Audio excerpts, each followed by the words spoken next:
সাদিয়ার কাজ তো আপনার খুব কাছে থেকে দেখার সুযোগ হলো। যারা কাজে আসতে চাইছে, অভিনেত্রী হতে চায়, নায়িকা খুব অর্থে বলবো না, অভিনেত্রী হতে চায় বা অভিনয় শিল্পী, আমার মনে হয় সাদিয়া অভিনেত্রী হতে চাইছেন। হ্যাঁ, আমি সেটাই বলছি যে আপনার কি মনে হয়, মানে টিপস ঠিক না, কি ধরনের গুণাবলী আসলে মোটা দাগে 2-3টে থাকাই উচিত অভিনেত্রী হতে গেলে? পরিশ্রম, ডেফিনেটলি। কোন পরিশ্রম? আমি কত রোদে দাঁড়িয়ে কতখানি বৃষ্টিতে ভিজে শুটিং করলাম তা না, তার পেছনে যে পরিশ্রমটা, মানে একটি চরিত্রকে নিয়ে একটু ভাবতে বসা এবং তার গভীরে পৌঁছানোর চেষ্টা করা, এটা কিন্তু আসলে এটা কিন্তু কোনো ওরকম ফর্মুলা নাই।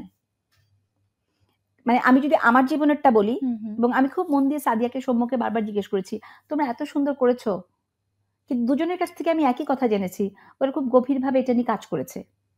মানে দুজন মিলে রিহার্সাল করেছে, দুজন মিলে ওয়ার্কআউট করেছে, সবকিছু দারুণ।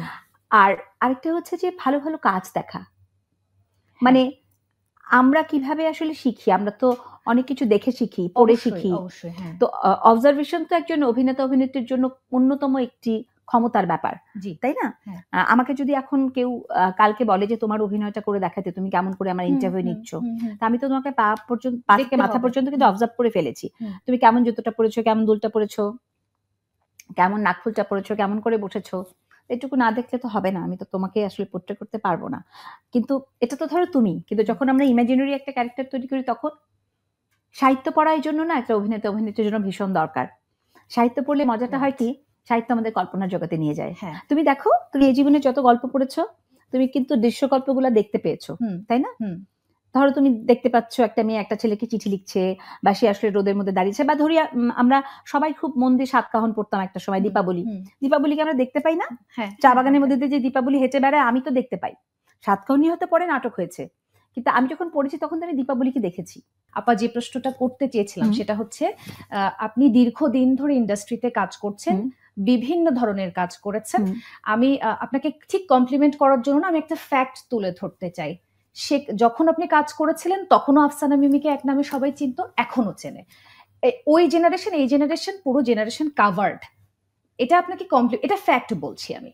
আচ্ছা, এখন আমি বলতে চাইছি যে আপনি আসলে এই যে এতটা দিন ধরে দেখলেন, ইন্ডাস্ট্রির অনেক চেঞ্জ এসেছে, আপনার কাছে আসলে কিরকম পার্থক্য মনে হয়? নেতিবাচক ইতিবাচক যে কোনো কিছু হতে পারে। ইতিবাচকটা আগে বলি। এটাই হচ্ছে গিয়ে মানে দস্তুর যে ইতিবাচকটা আগে বলতে হয়। তো ইতিবাচকটা হচ্ছে গিয়ে অনেক মানে সম্ভাবনাময়, প্রতিশ্রুতিশীল নতুন সব মানুষের ইন্ডাস্ট্রিতে এসছেন। কারণ সবসময় ইন্ডাস্ট্রি একটা পট পরিবর্তনের সময় ভাবে কি, এমা সব ফাঁকা হয়ে যাচ্ছে, কেউ নেই কেউ নেই কেউ নেই।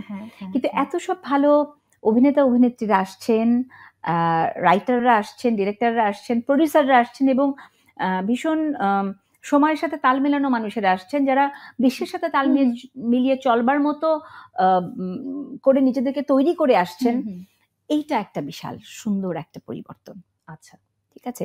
আর এটা তো সত্যি যে এই গ্লোবালাইজেশনের যুগে তো আসলে আমরা অনেক বেশি কানেক্টেড। আমরা বিশ্বমানের কাছে পৌঁছানোর চেষ্টা করছি সবসময়, তাই না? তো এবং পৌঁছেও যাচ্ছি কোথাও কোথাও। তো এই চর্চাটা তো আসলে শুরু হওয়াটা খুব গুরুত্বপূর্ণ ছিল। আর নেতিবাচক দিকটা যেটা বলবো সেটা হচ্ছে যে, হ্যাঁ, আমরা আসলে